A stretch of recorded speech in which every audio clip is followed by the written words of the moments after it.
Hello BJD fans, I'm Venetica, and this is a special review of a wooden drawing mannequin. It's also known as an artist model or a lay figure.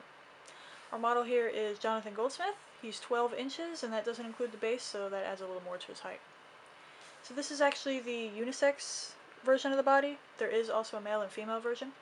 They're made by all different brands. This particular one is made by Heritage, but it's always basically the same construction. They also come in many different sizes. I've seen them as small as 4.5 inches all the way up to life size, so you have pretty good variety there. It uses a spring tension system, which is pretty interesting. So, obviously he doesn't have a head cap, and he normally doesn't have that face, but that's the one I chose for him at this moment. So he can move side to side, and what's nice about spring tension is that it stays where you put it. That's one thing that strung resin dolls sometimes have a problem with until you suede them. You can hear them. You can hear those springs moving in there.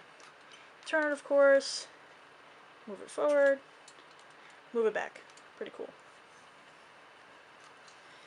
Shoulders, of course, have a full range of motion there. It's very squeaky. You can move it all the way up. Turn it. Obviously, we got some single jointing here. So another thing about spring tension is that, you're stuck with the limitations. So sometimes you could cheat a little bit with a doll that's strung by, especially when they're kneeling or something, by kind of pulling it out of the socket.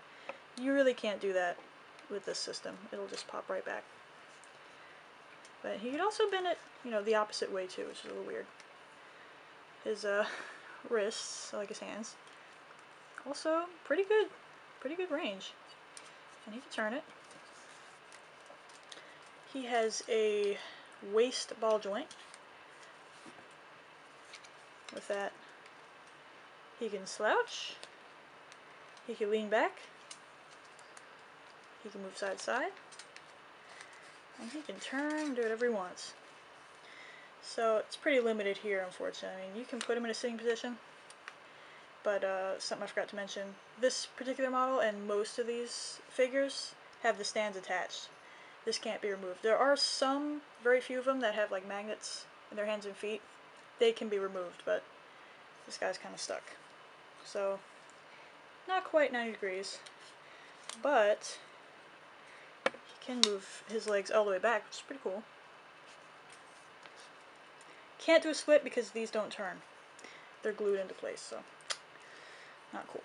But he can rotate his legs, so that's cool. This knee I have trouble with sometimes. Oh, there we go. Not quite 90 degrees.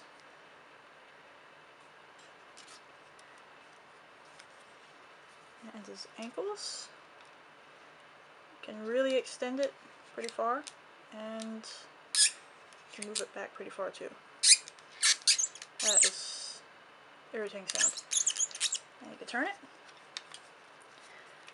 Well, that's about it. I mean, it's not the most posable figure, but it's not meant to be a plaything. It's meant for, it's a reference doll. So I think he's pretty cool. And they're also very, very affordable, especially the smaller you get. So that's it. There's no part 2 because, I'm not going to do an aesthetic review on this kind of doll. So that's it. I hope you found it useful. Thank you for watching.